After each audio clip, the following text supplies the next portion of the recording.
লাঠি নিয়ে ওরা ছবিও তুলে, একটা সাপোর্ট হিসেবে কাজ করে। পারে উঠলে আপনার লাঠি পানি ওগুলা লাগে না। দড়িতে পেঁচিয়ে আগুনে পুড়িয়ে সবুজ তাজা বাঁশকে দেয়া হয় বাদামি কারুকাজ।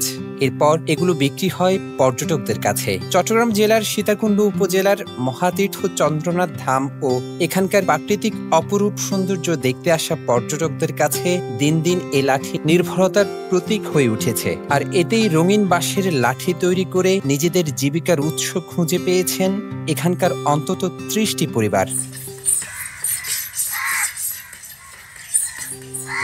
এদিকে চন্দ্রনাথ ধাম ও পাহাড়ে ঘুরতে আসা পর্যটকদের কাছে বাঁশের তৈরি লাঠির আছে বেশ কদর। ৪০ টাকায় কেনা এই লাঠি পাহাড়ের দুর্গম পথ পেরোতে সাহায্য করে পর্যটকদের।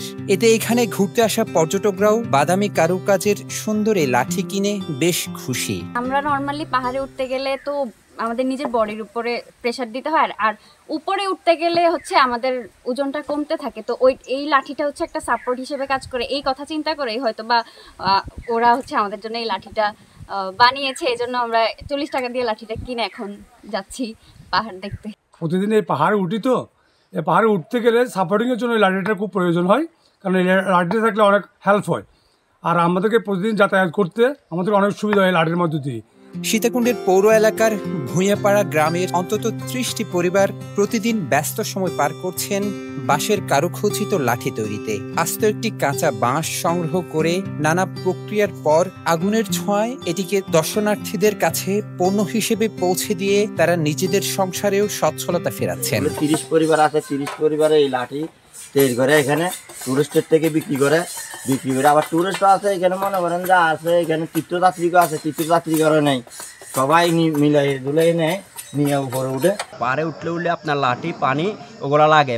৭ বছর এই ব্যবসা, কোনোদিন কম কোনোদিন বেশি, এখন একটু কম আসতেছে মানুষ। লাঠি তৈরির সাথে যুক্ত পরিবারের সদস্যরা জানালেন এগুলো তৈরি করতে বেশ কিছু ধাপ পেরোতে হয়। প্রথমে আস্ত কাঁচা বাঁশ কিনে এগুলোর সবুজ আবরণ তুলে নিতে হয়। এরপর বাঁশে সয়াবিন তেল মেখে শুকিয়ে তাতে পেঁচানো হয় দড়ি। পরে পাটের বস্তা পেঁচিয়ে ৪০ মিনিট সময় ধরে এগুলো আগুনের চুল্লিতে পোড়ানো হয়। শেষে চুল্লি থেকে নামিয়ে দড়িগুলো খুললেই তৈরি হয়ে যায় কারুখচিত বাদামি বর্ণের সুন্দর এই লাঠি।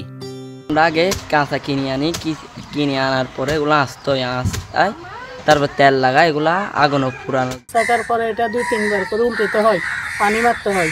তারপরে এগুলো হলে আর কি এগুলো নামায় চুটলি খুলি।